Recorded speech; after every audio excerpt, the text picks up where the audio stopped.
Hi everyone, I am Pratik. How are you? Good morning, good afternoon, good evening, wherever you guys are joining from. I'm a founder at Webzoli and Teslify, and I want to first ask you this: where are you guys joining from? Because it's important for me to know and chat with you after this conversation. I'll actually reply to each and every comments that I get. So feel free to put down in the chat where you guys joining from. If you don't know, I'm based out of Tel Aviv, Israel, and I have a very special guest joining me today, Benjamin Marsili. And our topic today is to ensure effective talent assessment strategy and make sure your next hire is the right fit. So, Benjamin is founder of Whire, a recruitment tech startup. He has spent last few years close to HR and technology expert. He strongly believes in HR teams can do much more than executing administrative tasks. Human relations are at heart of every business. Therefore, modernizing HR by implementing platforms and tools to proactively unleash the togetherness of an organization and yield impressive results in terms of efficiency, impact, and happiness. Again, thank you so much for joining, Benjamin. It's really a pleasure to have you on the show today. My pleasure, Pratik. Thanks for the invitation and hi everyone. Just a few words. I'm joining myself from Netherlands. I'm in Haarlem. If some of you know or are nearby, please shout out and I'll be happy to connect after the event as well. Just for your information, Netherlands is very close to my heart. I love this country and people, the vibes. Although I visited once, but I want to go. Like if you tell me go today, I will fly. That's how cool and beautiful country is. So please let us know in the comments where you guys joining from. We will take some questions during the conversation. So if you have anything that you want to ask Benjamin or myself, you can put down in the chat, and we will take your questions along the way. Hi Ritu. Hi Natalie. Natalie is joining us from Israel. Ritu is joining us from Delhi. Hi Vikas from India, Delhi. Luz from Ohio, USA. Hi, Shambal Mulakan Vikas. Thank you for joining us, guys. Much appreciated. Now, before we dive in, our listeners would love to know how you got from there to here. Okay, I mean, like, inspire us with your backstory and share what is behind your entrepreneurship, why you're passionate about building Wire. We would love to learn more about your personal side.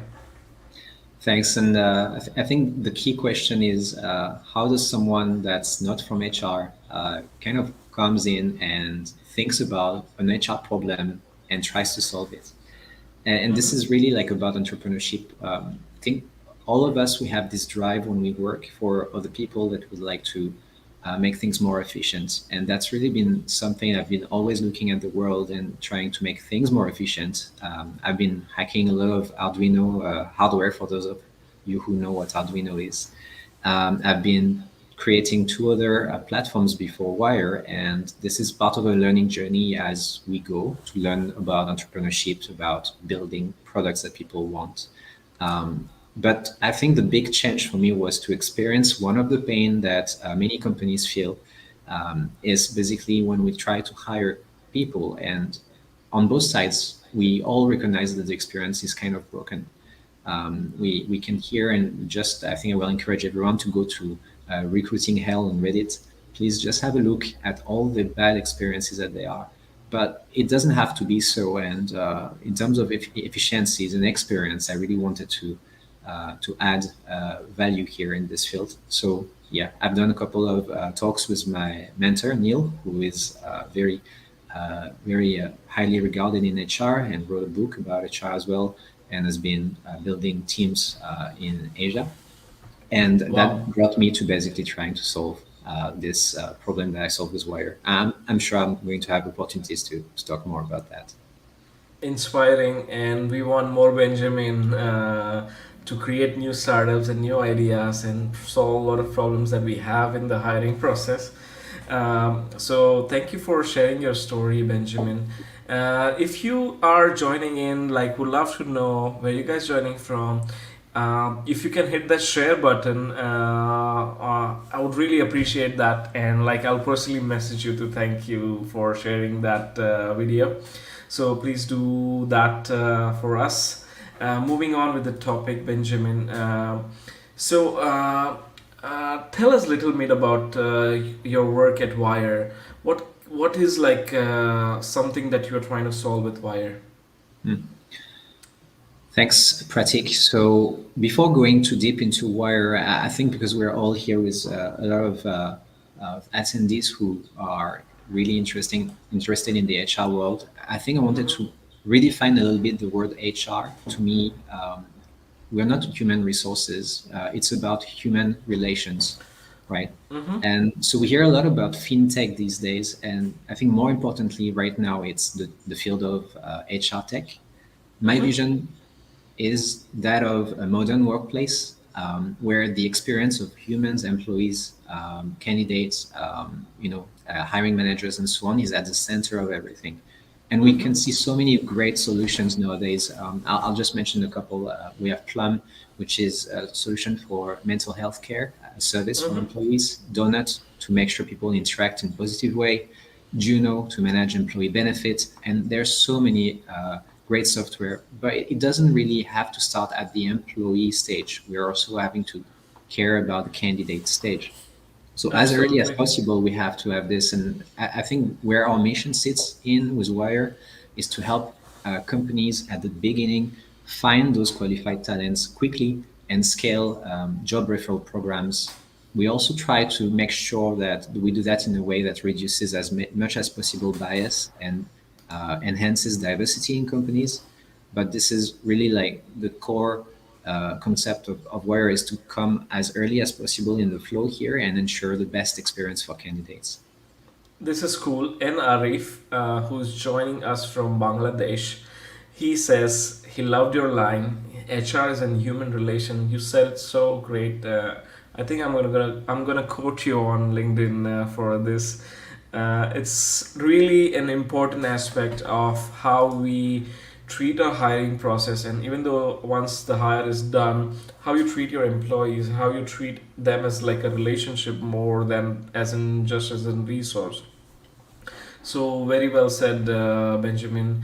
Uh, what are the most urgent problems that needs to be addressed in the recruitment industry, and scale up challenges do companies face in their HR process? Thanks. And I'd like to hear also from the audience if anyone knew about this. So, to me, the largest problem is something called the talent crunch. Mm-hmm. And this came, I think, in 2018 from a study from Korn Ferry called The Future of Work. So, they are talking about the impact in the next 10 years of the lack of basically talent on the market. Mm-hmm. And it's estimated that around $500 billion is going to be lost in what we call unrealized economic output. So that really puts HR and especially recruitment at the center of the conversation here, because we have to think about how are we going to retain employees, grow our team efficiently, sustainably. And Mm-hmm. by all this, I really mean to say that we have to be extremely competitive now in the way we manage the candidate employee experience. And how do you manage that? Only technology nowadays can help you manage such a complex process that involves so many people and stakeholders. And so Mm-hmm. that's where I'm looking at right now in terms of challenges for the recruitment industry and especially for scale ups. Wow. This is a crucial topic that needs more of like discussion. If you have any questions around what Benjamin said, please put that in the chat. We'll take your questions along the way. How crucial is like hiring for when you like say scale up recruitment strategy? How does like Wire or any other AI platform or technology can help that? I have a lot. I think I have a lot to say about AI. I mean, coming from tech, you would think that I would love AI, but I have a certain problem with solutions that use AI to process humans because they have to be extremely careful in how they judge and they give insights about the humans that are basically data points. And I think we come from a world where there's something we call a data asymmetry between the company that kind of really knows what they want and the candidates that, we don't really know about them so much. And when we involve AI, we have to be extremely careful because we can start with data that's incomplete, outdated, inaccurate, and maybe just the AI algorithm itself would have a lot of flaws in it. So I won't name the startup, I heard about a startup in the US that did basically vetting of candidate profiles and CVs using AI. And they were basically comparing the keywords on the job ad and a data bank that they had to the candidate profiles. So if you were to use the wrong word and the wrong keyword in your CV, you'll just be ranked lower and you'll miss out on a lot of great potential employees. So I'm very, very careful about AI here in this world. I think if you ask me about how we can improve recruitment, we should look into AI, but we should be careful not to use it too early in the process. Yeah, because at the end of the day, yesterday I was doing webinar with UL. We are not dealing with machines, we're dealing with humans. And although it can help us up to an extent, but again, we have to, like, have that personal touch in the hiring process. Now, Arif has a question: does this crunch may cause wrong hiring due to lack of talents? That's a very interesting question. You might. That's actually one of the side effects. Yes, you will have. So imagine a world where there's two big side effects, I would say, on current operations. One, once you have not enough talents on the market, so competition will increase. That means a lot of things will happen. You'll have higher fees on job boards like LinkedIn. Most of you who probably have experience using LinkedIn, you will know that LinkedIn will tell you a price per day or a budget that you have to set for your ad, and they will Yep. recommend a higher price.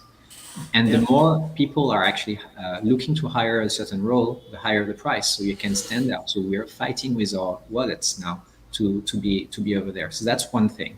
And the other thing is companies who don't have the budget to stand out will have only a choice to just go towards more junior hires, which could be beneficial to people who are early in their career, but not necessarily to some teams who are lacking senior talents.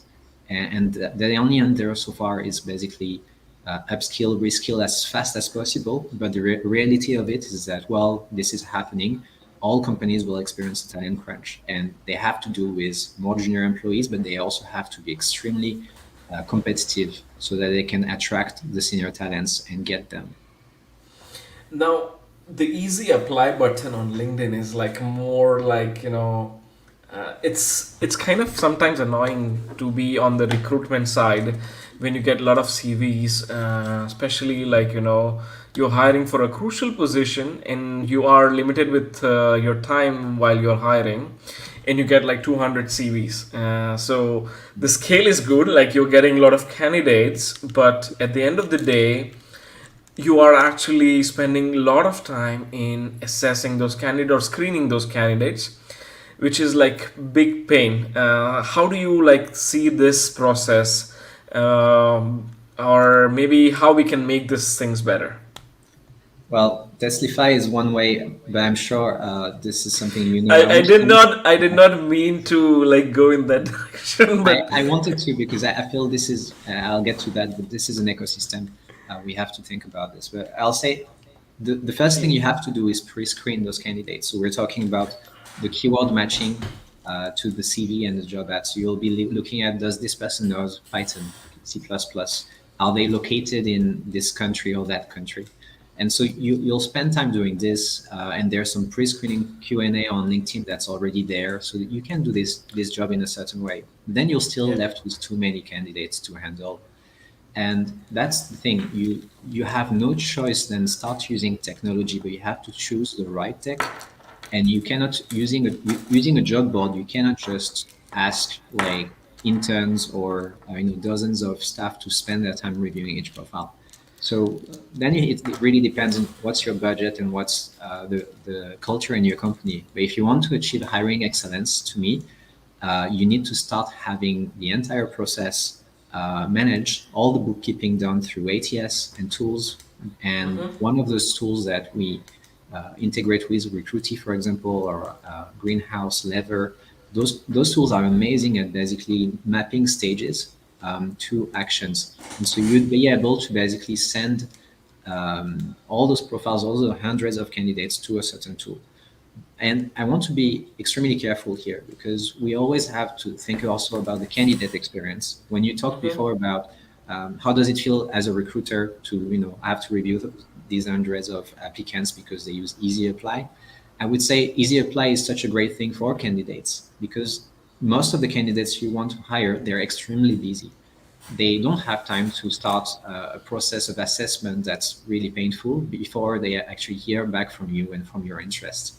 So for candidates to actually submit to any, I would say, advanced screening or assessment, first you do need to acknowledge them in a certain way. So I think that's the key is there's a mix of human interactions and technology, and we have to be careful not to to swap the order and to go towards tech too early, especially for senior positions and people that usually are quite busy and experts and do get recruiters always, in their emails or in their inbox or reaching out to them. Wow, this is really deep. If you understand what Benjamin said, uh, let's say easy apply button, sometimes it's pain for HR, but if you use the right tools to nurture those leads or candidates that come for applying to the position that is open for your company, let's say technology can send like automated emails for you, it can do screening for you. So candidate doesn't want to go into the screening process or assessment process before even having like one touch point or an interaction with your company. So it's very important, like you treat people as humans and not robots who are applying, and automatically the scale of hiring becomes more easier, and nurturing becomes even easier with AI or platforms that Benjamin recommended. So there is like a few things that I see on the screen. How was your experience been with employer of record? Have you Do you have anything here to say? I'm not sure I really see the relevance for this question, Daniel. If you could elaborate maybe in the comments. Um, Yep. So Daniel, we would love you to put down your question a bit more in detail. Often in tech hiring, we can't gather 20 CVs for a position. At the moment, I feel need of employer branding to attract talents. Absolutely, employer branding is huge topic. I did a webinar on employer branding, but I would love to hear some thoughts from Benjamin. What's his take on employer branding? So I've done a couple of research on this too, because I mean, as an employer myself, I had to think this through. And when you also read books about recruitment, especially Talent Magnet, which was an amazing book, I really think you have to think about your employer brand, but you have to be careful. One thing that the book doesn't tell you, and what research doesn't tell me, is actually that it's not just about building a career page. It's not about winning the best place to work awards, which is actually still amazing.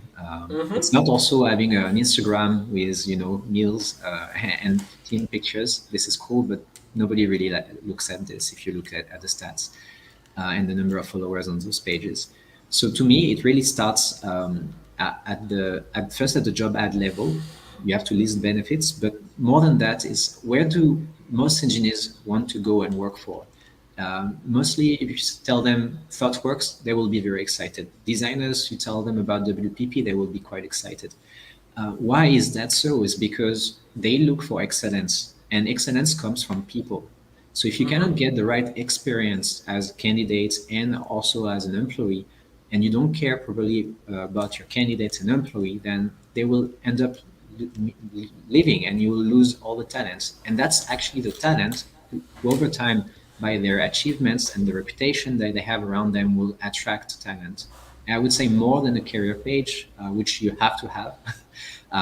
But still, like, don't neglect this and think that this can be a hack where you'll just have a checklist and you'll check career page, Instagram, outreach, events, and so on. This is all good, but I think the core of why a brand is powerful in the view of a candidate is that reputation that people working there get, and interaction with customers, partners.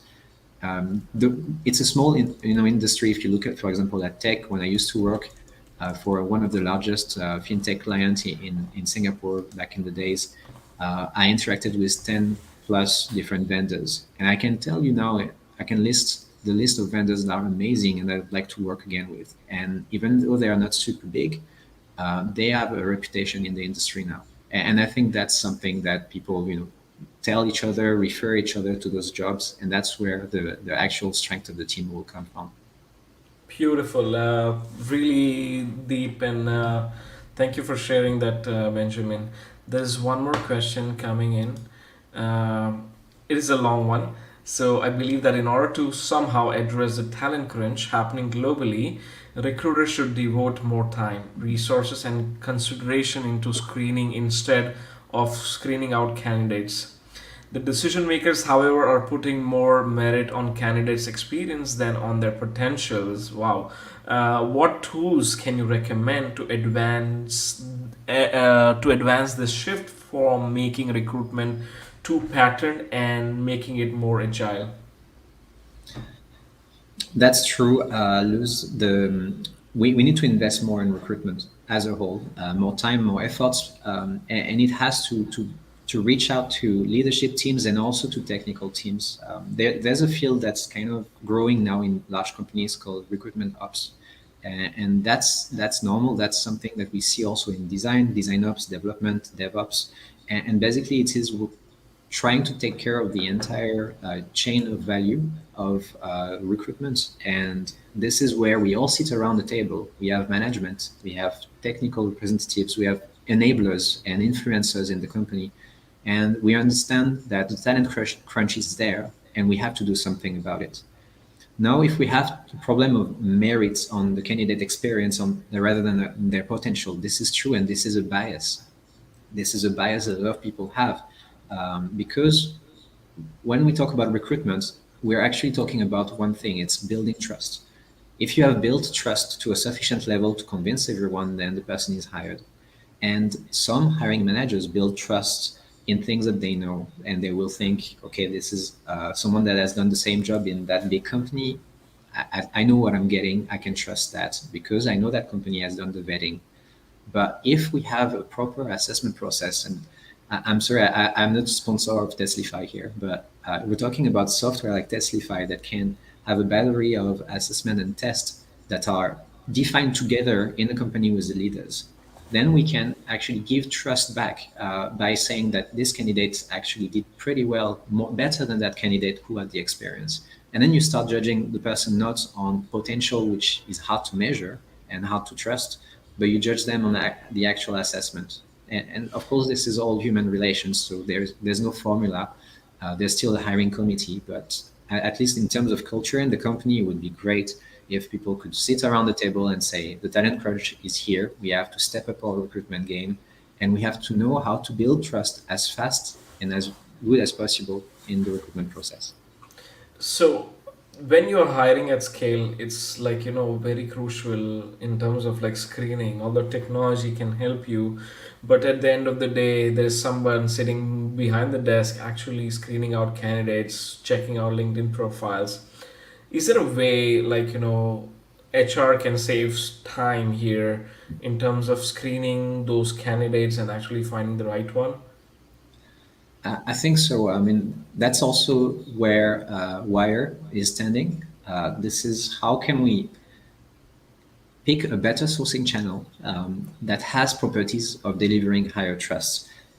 And the first thing of a trusted referral, let's say from an employee, let's say you have a developer that is referring another developer in your company, you kind of like have not a lot of pre-screening to do at this stage. Like you're going to ask your admin stuff, your visa, all those pre-screening questions are there. But in terms of can the person do the job, you kind of have a high trust that they can, because you have an employee's reputation and you trust that employee. So it's Yeah. really all a game of trust. And to me, we can do something at scale. At scale, it means, and I've seen some questions in the chat also of talking about we don't have enough candidates. Sometimes that's our biggest problem. So we really have both problems to think about.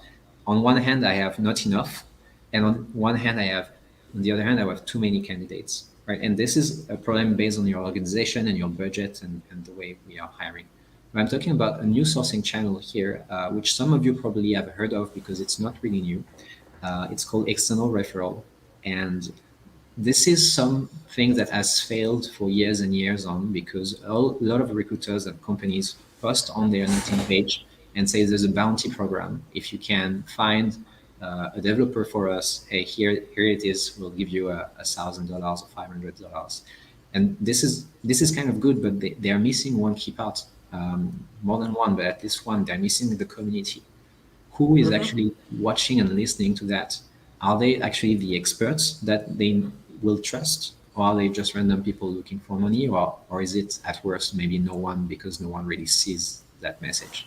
So to me, the Yeah. sourcing channel that will be the most efficient, ideally in a dream world, right, will be one where we can broadcast to a community of trusted individuals that will refer to us people they trust also and they know well, and they have already assessed through many years of relationships, and that could do the job. And I think that's where we should start if we can, so that we don't have to screen people that are just creating busy work for us, but are not necessarily serious about the job or don't have the right qualifications in the end. So we have to kind of start with a better quality of candidates at the start of the process when we start screening, and then we'll have less work. We'll have more meaningful screening in the end. So let's say, like, we discussed a lot until now, and like I want to just ask if how can, like, let's say a recruiter who are listening here, they might be doing a lot of stuff, or they not might be doing like things what we mentioned, how they can, like, step by step in like 5 different steps that they can take today to optimize their hiring process. Well, it really depends where you are today, but I would say to a startup, for example, that starts and has just getting started hiring a lot of people, and they don't have a process and don't have tools. I would say first thing you have to have is an ATS, number one thing, because you need to have a bookkeeping done through tech, because bookkeeping is not a value added piece of work that you need to do. You need to remove all the busy work and all the repetitive tasks out of your schedule, number one. Number two, you need to discuss about recruitment strategy. Really involve all the stakeholders in your company, and don't just go out and purchase more software after the ATS, but really think about what do we want as a candidate experience, and use design thinking approaches. You can run workshops that are very, very well prepared and time boxed, so that we don't waste anyone's time, and they can give really clear visions and deliverables out of that. So once you have the value chain of what roles you plan to hire, how many candidates you think you can manage to screen, and you can actually have a predictable recruitment operation backing this up. The next step after this is procurement. And a lot of things I hear on the market is that we'll procure a super good software, but we don't really use it properly. We try it one time. Maybe it's complicated to integrate. Maybe I'm not really sure if it works for every use case. And that's where we start to need maybe more like recruitment operation people who go and map out the data between the systems. And I hear a lot that Workday is completely disconnected with my ATS, and I have to retype the data or ask the candidate to retype the data. I would say start with modern recruitment software that has easy integrations, and that can basically make this. Let's name some of the popular ones that you trust, Benjamin.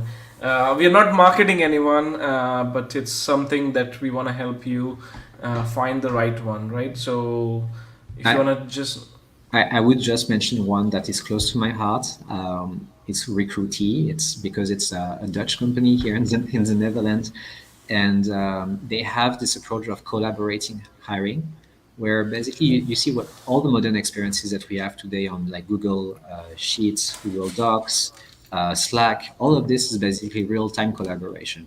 We can see what everybody is doing. Everybody can see at the same look at the same data and add on to each other's data. So And I the think we best need to do part, this kind of and tool. the best part is Recruity is Teslify's official partner. So I didn't wanted to mention, but you said it, which is good. We also like have one more partner that you can look at if you are in like they are very strong in APAC or Asia region, Groove HR. So you can check them out if you like, and you can check out our partners page on our website teslify.com. You will see more of our partners that who we trust that you can use for your hiring process. I'll also mention one more, Pratik. It's kind of an old trend, but it's extremely relevant today. We call that global employment. Many of you probably heard that before. So global employment platforms help you hire candidates wherever they are. So I'll give you an example. You're No, building a team. Benjamin. So global platform is coming. So I'm just kidding. I'm Okay, just I'll not spoil it too much for everyone. So I'll just be brief, but I'll say that one of those platforms named Squad is a Singaporean-based also startup I used to be close to, and we are partnering. So Squad allows you to hire everywhere in the world. And I think part of the process that you need to have is how do I hire people, but how do I hire people I really want wherever they are? And that's the right question to ask. and I think even better option insidea.com is coming to compete with Squad. Lovely. And we uh, need competition to make the best tools, yeah, it's like best platforms. everyone has like potential to actually the idea behind like global recruitment is like have a borderless or have a globalization where you can like work for anyone anywhere any Yeah, place you yeah. like. That's the whole idea. So if you are doesn't matter what platform you choose, it's all about like you building a strong team that can help you grow your business. That's the core of what we are discussing today. Maybe like a bit more about like if you want to just before we end this, if somebody has like few questions, put down in the chat. We'll take it. When you say like modernize or scale recruitment, you want to talk about like what 2023 will look like for modernize hiring. The landscape of how a company would look like, I'll give it to you from a candidate experience because that's the only experience we should focus on first. The company Mm-hmm. needs to adapt to that in 2023. So that's a big change. I Um, agree. I would say from the first engagements, from you looking for a job and you finding the dream job that you have, you need to have a respectful and candidate-centric recruitment process. You don't ask candidates to do a lot of assessment without first acknowledging them. We mentioned that before. You assess them fairly, and then you keep them up to date as to what's happening in the recruitment process. Because too many times candidates are waiting for days, weeks to hear back, if anything. So that's something we have to end. We have tools. We can't just have any excuses to nowadays. Then we have to move on to what happens after the employee has been hired, and this is a continuous assessment, right? So we have to rethink a little bit how we assess people over time. We have to think about how we onboard them properly without throwing them into their job without any guidance. We have to Mm-hmm. mentor them. We have to take care of their mental and physical health. We have to give them benefits that are competitive and compelling. And I'm not talking about just increasing pay. This is one thing, but there's so many things and tools and ecosystems that exist now that add so much value. I would recommend everyone to to take a look at this company called Oyster, like an oyster. They have published an open source employee guide that takes care of everything from onboarding to the end of the life cycle to how they do meetings. And you could see that technology is behind every piece of how people work in the company. And I think that's Wow. where human relation teams can shine, is by taking the lead and showing people what it's like to work in a modern workplace. So if you want that link, please message Benjamin and connect with him on LinkedIn. And before we end this, I want to thank you, Benjamin, for coming and sharing your thoughts on scale and modernizing recruitment process for 2023. And if you want to just quickly share something about Wire and why HR should come and join Wire. Join Wire if you'd like to explore this new referral channel that I mentioned, the external referral channel. Wire is building for you and for your companies right now in the Netherlands, the UK, Vietnam, and Singapore. We are building communities that are extremely relevant to the profiles you try to hire. Communities that build trust continuously and that will give you that element of trust you need to not have zero nor 200 candidates to review. You'll review the right profiles of candidates willing to work for you. And I'll give you a shot as well at a discount if you come to me after this meeting, because I really want to add value also to this community and to the Testify community that we have here. And thanks again, Pratik, for organizing this. It was really lovely.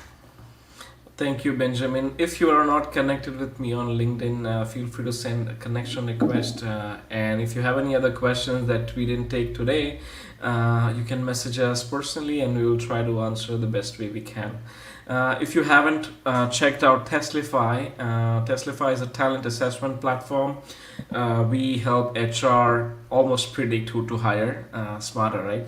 So you can actually save 75% of your time and kind of have superpowers that you needed for actually finding the right candidate. So thank you so much, everyone, for listening, and we will see you next week. Bye.